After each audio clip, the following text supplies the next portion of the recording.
All right, we've learned how our D-line plays. We've learned how our linebackers play. Now it's time to put it all together and see if we're fitting up to what offenses are running. We're not going to get a second chance in the game. Welcome back to our Run Fit series. Excited to be here. Really enjoyed talking run fits and helping coaches out, especially young coaches or coaches that are new to it. Shoot, you don't have to be young. A lot of coaches find themselves, a lot of dads find themselves in a situation where all of a sudden they're coaching youth football because their boys' team needed a coach. And that's really what this series is geared towards, the newer coach that hasn't taken the time to really dive into high-level defensive play. Before we jump in, I want to make sure you guys know about our join options below. We've been shooting the online clinic since 2018 and now are starting to move videos, full-length videos, over here to our YouTube channel. You could join as a First Down supporter where you get access to our road trip behind-the-scenes footage and our mic'd-up practices, which have been a ton of fun. I've been shooting those like crazy this fall. In fact, I leave tomorrow to go get 2 more. Or you can join as a Touchdown supporter and get access to all of our full-length clinics from 2019, 2020, and 2021. 60, 70, 80 top-notch presentations. If you want to catch those before they release here, which could be up to 2 to 3 years away, join as a Touchdown supporter. And if you're one of those guys that just loves coaching and wants everything, our all access can be found at clinic.chiefpigskin.com. Back to run fits, all we can do is hit the whiteboard and start testing. So let's start here with something that is probably the most basic thing that you're going to see out of this personnel, which is called 10 personnel, which just means 1 back and 0 tight ends. So they've got 1 back and 0 tight ends. Generically speaking, this is a spread offense. Now, there's not a lot in the run game as far as variations that you see when it comes to 10 personnel. So let's start with some of the most basic. We'll start with just counter tray blocking up front.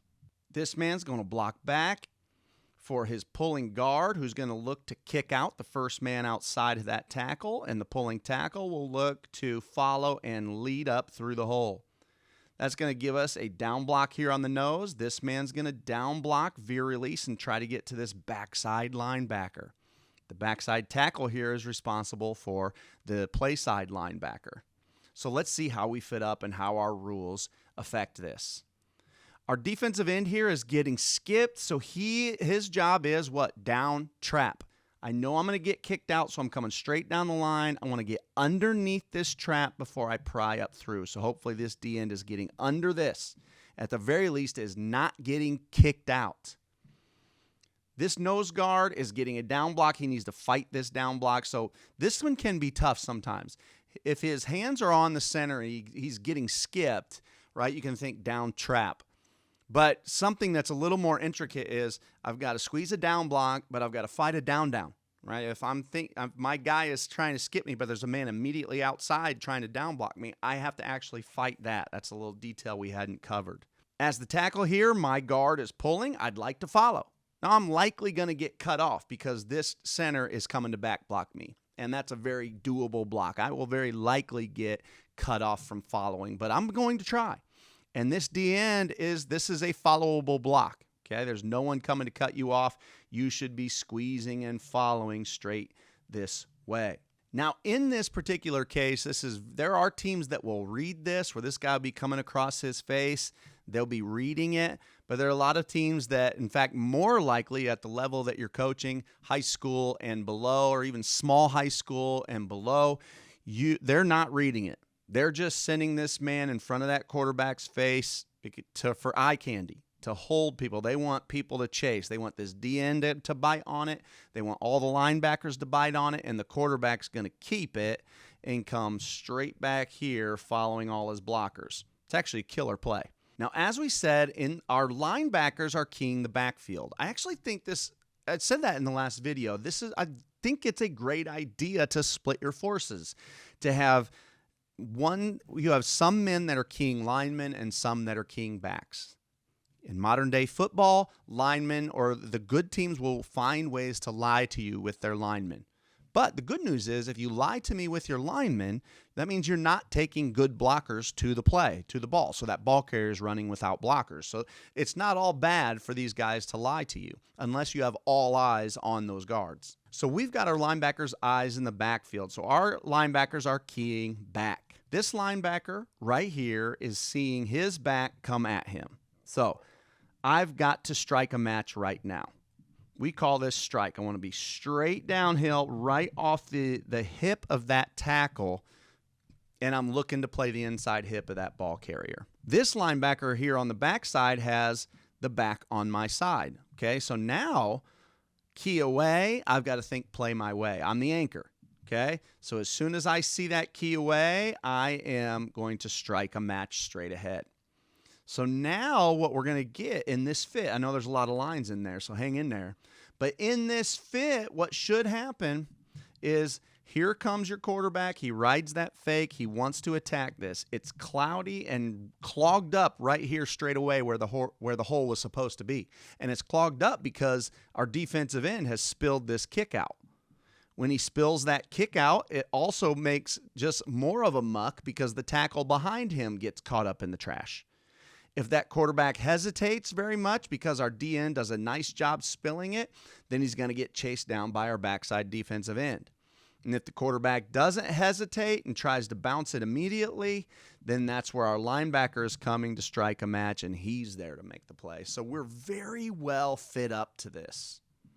Now, in the event that this quarterback is actually keying this defensive end, which is known as counter bash, this man here is going to come across in a very flat path. He's really trying to attack horizontally, very wide. And this quarterback, in fact, might even shuffle step with him to give him longer to read your defensive end. Now, the common person is going to take this bait and chase this man. In fact, you find plenty of footage online of NFL players biting on this. Okay, but that's what your job as a coach to do a nice job of coaching. Hey, get your eyes out of the backfield and on your block and trust it. Chase, quarterback should get a give read. He should, if he's reading this, he'll give it, which puts this running back out here on an island one-on-one with your linebacker. Hopefully it's one of your best players, if not the best defender you have. You were one-on-one with their ball carrier and your best defender, and he has no blockers. Right? So after a split second, more help will be coming because these kids will realize it doesn't take long for them to react correctly and then to begin to chase where the ball actually is. Another thing you'll see is inside zone. Now, when it comes to zone play, there can become a lot, right? So we have to stay generic right now and just say inside zone. In the world of inside zone, all of the linemen are stepping in the same direction. Now, inside zone can be tricky because for inside linebackers, it's easy to over pursue. There's a couple things that have to happen to work out well for fitting inside zone. So this man's going to come straight downhill. Most inside zone teams want to hand this off, and he's really attacking hard almost at the center because he's prepared to take this ball anywhere from A gap and back, really. This A gap and back. They love to bend it back. So let's see what we need to do to fit this well. This defensive end is getting a base block. So what's my rule to a base block? Base squeeze. I need to squeeze this. I want to try to push it back as far as I can, but I must maintain my gap integrity. I have to stay fit in this gap. This tackle's getting the same thing. A base block. Squeeze it. Stay fit in my gap. My nose here is getting a base block. Squeeze it. Stay fit in my gap. And now my defensive end is getting skipped. So if he's getting skipped, what does he have to do? He has to squeeze it straight down. Skip. I'm getting down. Trap. I'm looking for someone that's coming to kick me out. Now, in the world of inside zone, world of option play, true option play, there is no one coming to kick you out. So when there is no one coming to kick you out, it's true option, and you're looking to play the dive. So in the world of inside zone, that's the dive. You should be coming straight down. Don't pause to see whether or not the quarterback gave it. You must assume the quarterback gave it, and you're coming to crash down on this guy's inside hip, and you should be chasing him towards the outside. Now this linebacker here, he saw key toward him. So he needs to fill right away. And this is where it's a great idea, not just a great idea, so paramount, a good linebacker coach to teach the idea of windows. Is your window closing? Meaning, are these blockers in front of you blocking down? If they are, you're going to fit straight outside this tackle. And if they're not blocking down, they're blocking with the direction of the play, now you're a fill player. You cannot strike out here, right? Because when these two block this way, then this defensive end and tackle are defending out there. The defensive end and tackle only crash down when the blockers go down. So these blockers here, your window is opening. You must fill straight away. This linebacker here still sees key away, so he's got to play the anchor, play my way. This would, if they're truly reading it, it's not just a give, then the quarterback should be getting a pull read, quarterback pulls, and now we'll be one-on-one out here, quarterback with my linebacker, because he's going to see play away, or key away, play my way, boom, strike a match. Now, the last thing you might see out of 10 personnel is power read. Now we're going to run into already our first problem. And this is where game planning comes into play. Every offense does something different, and you run into these issues, you run into times where you have to adjust what you're doing defensively. Now, the best things you could do aren't that you realign usually or you make big changes, but hopefully it just requires a small tweak that you can make, maybe an adjustment of where the eyes are going. Something you can do, a small adjustment, so that you now have a full week to practice this. Also, hopefully you've practiced it in the summer because you knew this issue would be coming maybe in week 3, week 4. And you've practiced this and you have a call ready for this. You know when it's going to happen. And now you're going to rep it all week. And by Friday, your kids are ready to defend what this new team likes to do. So let's see the problem that power read creates. When I see power read, first of all, power read is a double team right here at the point of attack. Then they're going to try to chip off and work to this backside linebacker, in theory. But the better my D tackle is, the less likely they are to be able to chip off. This guy's going to block back on the nose to make room for the pulling guard who wants to pull and lead here to the play side linebacker. And this backside tackle is going to hinge block. He's going to step laterally hard and then retreat just a touch. And what he's trying to do is cut off this backside DN from getting to the play. In the backfield, this man's going to cross his face hard. The quarterback's going to shuffle with him. They're going to kind of shuffle together and ride together. They want to create this as long as they can to get a good read on this defensive end. If the defensive end squeezes down, he's taught to give it to this man. If the defensive end feathers out, then he will keep it and come straight ahead. So let's see the first issue that we run into. Well, my defensive end is getting skipped, so he's going to look for a trapper. Now, in this case, this guard isn't pulling with the intent to kick out my D-end, but a good D-end is going to see him as a trapper. So he's going to collision him hard and hopefully make it so that it's very cloudy in here and he can't get around him to my linebacker. So he's going to end up spilling this guard that's looking to get up vertical. This D-end's getting a double team. Hopefully he fights it like crazy. This nose is getting a base block. Hopefully he's spilling it as hard, or he's squeezing it as hard as he can. And this D-end is getting a retreating man. He might actually almost treat this or interpret it as some sort of pass because retreating and facing him. So my D-end is pretty well stuck here on this backside of the play. Now this linebacker sees key across his face, so he is going to strike a match now. Notice it's a closed window. Strike that, scrape right now. It's pretty horizontal. Boom, I'm getting to the inside hip of this ball carrier. We're one-on-one out here with no blockers. And the issue comes right here. In this, when we were seeing counter or counter read, this man was coming back towards us, or inside zone or zone read.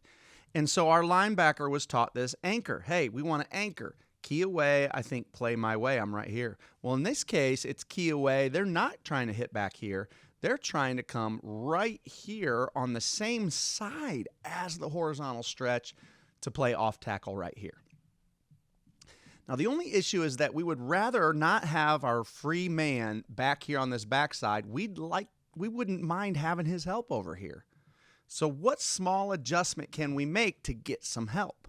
Well, we're going to make an adjustment here and say, hey, maybe this week, or maybe you make it a call all the time for you. When we see one back, maybe we create a quick tag for it. Ace, ace, ace. We see one back, ace, ace call tells me if I'm on the same side as the back, I'm actually keying the quarterback, right? So now I've got this man's eyes on the back and this man's eyes on the quarterback because I'm on the same side. So now if that quarterback is stationary, I'm thinking play back my way. That's likely inside zone read or counter read, okay? Because that quarterback knows his hole is back this way, so he doesn't usually shuffle very far. He might kind of lean. In power read, he usually really shuffles. He'll take a strong shuffle step over. They're really coming this way. If my eyes are on this man and I'm repping this all week, I recognize that's likely counter or power read. I might shuffle with him. I notice that it is power read. He is indeed not coming back my way. And now I go ahead and commit here to this play side as well, looking for the first open window, which should be just outside that tackle. The further you look into this, you realize, well, it's not a massive problem because if they are truly reading my D end, what kind of read is my D end giving here? Is he giving a pull read or is he giving a keep read? Well, he's giving a read to give this. As he sees this down block, he's screaming straight down the line, and if this is being read by that quarterback, he will give it, right? So we're influencing. This should be a give all the time.